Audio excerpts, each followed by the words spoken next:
मित्रों, झारखंड सरकार की तरफ से चलाई जा रही मैया सम्मान योजना का मकसद राज्य की माताओं और बहनों को आर्थिक सम्मान देना है, ताकि वे अपने घर की जिम्मेदारी मजबूती से निभा सकें। लेकिन जमीनी हकीकत में अब भी बहुत सारी महिलाएं ऐसी हैं जिन्हें इस योजना का लाभ नहीं मिल पाया है, और इसकी वजह सिर्फ कागजी कमी, पहचान पत्र की दिक्कत या बैंक विवरण की गड़बड़ी है। गांव-गांव में ऐसे सैकड़ों उदाहरण देखने को मिलते हैं, जहां महिलाएं महीनों से पंचायत और ब्लॉक कार्यालय के चक्कर काट रही हैं, लेकिन उनकी फाइल आगे नहीं बढ़ पा रही है। उदाहरण के तौर पर धनबाद जिले के बलियापुर प्रखंड के छोटी कुसुंडा गांव की गीता देवी आज भी योजना की सूची में इंतजार कर रही है। उनके पास आधार कार्ड तक नहीं है, क्योंकि कई साल पहले उन्होंने आवेदन किया था, लेकिन बायोमेट्रिक में अंगूठा साफ नहीं आने के कारण कार्ड बन ही नहीं पाया। ऐसे में जब योजना में आधार को अनिवार्य कर दिया गया तो उनका नाम अटक गया। इसी तरह चतरा जिले के प्रतापपुर की राधा कुमारी का आधार तो है, लेकिन पैन कार्ड नहीं है, जबकि बैंक में खाता पैन से लिंक कराने का नियम है। इस वजह से उनकी किस्त रोक दी गई है। वे पिछले 3 महीने से CSSC सेंटर जाकर पैन बनवाने की कोशिश कर रही हैं, लेकिन दस्तावेज का मिलान नहीं हो पा रहा।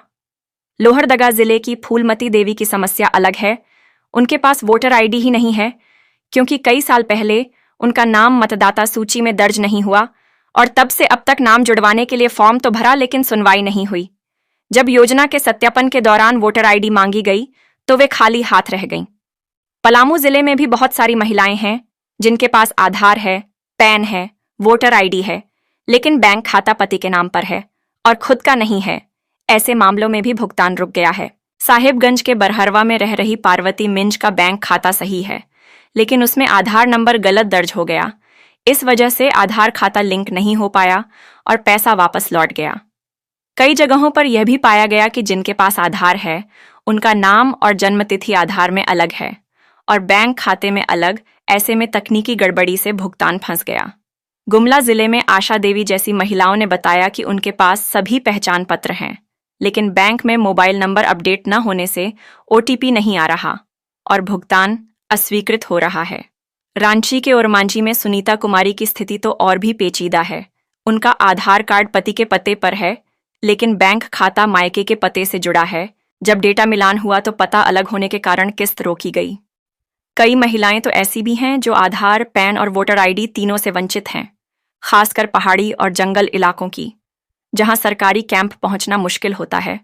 लातेहार के महुआ डांड में सुदेश्वरी देवी का कहना है कि उनके इलाके में बिजली भी ढंग से नहीं आती, इंटरनेट तो महीनों से ठप है। ऐसे में पहचान पत्र बनवाना असंभव सा हो गया है। कुछ मामलों में दस्तावेज चोरी हो जाने या खो जाने के कारण भी महिलाएं बाहर रह गई हैं। कोडरमा की सीमा देवी का पर्स बाजार में चोरी हो गया, जिसमें उनका आधार, पैन, बैंक पासबुक सब था। अब वे फिर से सब बनवाने की प्रक्रिया में हैं और इस वजह से 3 किस्तें मिस कर चुकी हैं। जामताड़ा के नरसिंहड़ीह गांव की विमला देवी ने बताया कि उन्होंने वोटर ID के लिए कई बार पंचायत में आवेदन दिया, लेकिन हर बार नाम किसी और के वार्ड में चला जाता है और फिर सुधार के नाम पर महीनों लग जाते हैं। बोकारो के पेटरवार में माया कुमारी के पास पैन कार्ड है, लेकिन आधार में जन्मतिथि गलत है। बैंक खाता पैन से लिंक हो गया, लेकिन आधार से नहीं। इस कारण भुगतान अटक गया। कई महिलाएं ऐसी हैं जो विधवा पेंशन या अन्य योजना का लाभ ले रही हैं और सोच रही थीं कि मैया सम्मान योजना का पैसा भी अपने आप खाते में आ जाएगा, लेकिन योजना के तहत अलग से पंजीकरण अनिवार्य है और दस्तावेज पूरे नहीं होने पर उनका नाम स्वतः शामिल नहीं हो पाता। इन सब के बीच सबसे बड़ी समस्या यह है कि कई महिलाओं को यह तक जानकारी नहीं है कि उन्हें कौन कौन से दस्तावेज देने हैं, कब कैंप लगेगा और अगर दस्तावेज गलत है तो सुधार कहाँ करवाना है। गांव के दूरदराज इलाकों में रहने वाली महिलाएं बैंक, पंचायत या CSSC सेंटर तक जाने में भी हिचकिचाती हैं, क्योंकि सफ़र लंबा है, किराया देना पड़ता है और वहां जाकर लाइन में घंटों खड़ा होना पड़ता है। कई बार तो ब्लॉक दफ्तर में कर्मचारी भी साफ कह देते हैं कि पहले आधार, पैन और वोटर ID का मिलान करवा के लाओ, तभी किस्त मिलेगी। नतीजा ये है कि जो योजना माताओं के सम्मान और आर्थिक सशक्तिकरण के लिए बनी थी, वह कई लोगों के लिए कागजी अड़चनों में फंस गई है। सरकार की तरफ से भी कभी कभी नियमों में बदलाव कर दिए जाते हैं, जैसे पहले पैन कार्ड अनिवार्य नहीं था, लेकिन अब कर दिया गया, या आधार और बैंक खाता लिंकिंग की समय सीमा बढ़ा दी जाती है। ऐसे में कई महिलाएं आधी प्रक्रिया पूरी कर चुकी होती हैं, लेकिन बाकी रह जाती है और उनका भुगतान अटक जाता है। सबसे जरूरी बात यह है कि अब तक जिनको आधार, पैन या वोटर आईडी नहीं मिला है, उनके लिए अलग से शिविर लगाकर एक साथ सब दस्तावेज बनाने की सुविधा दी जाए, ताकि वे भी इस योजना से जुड़ सकें और सम्मान के साथ अपनी किस्त पा सकें।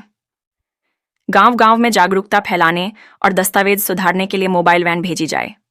बैंक और पंचायत स्तर पर महिला सहायिकाओं को तैनात अपना काम करवा सकें।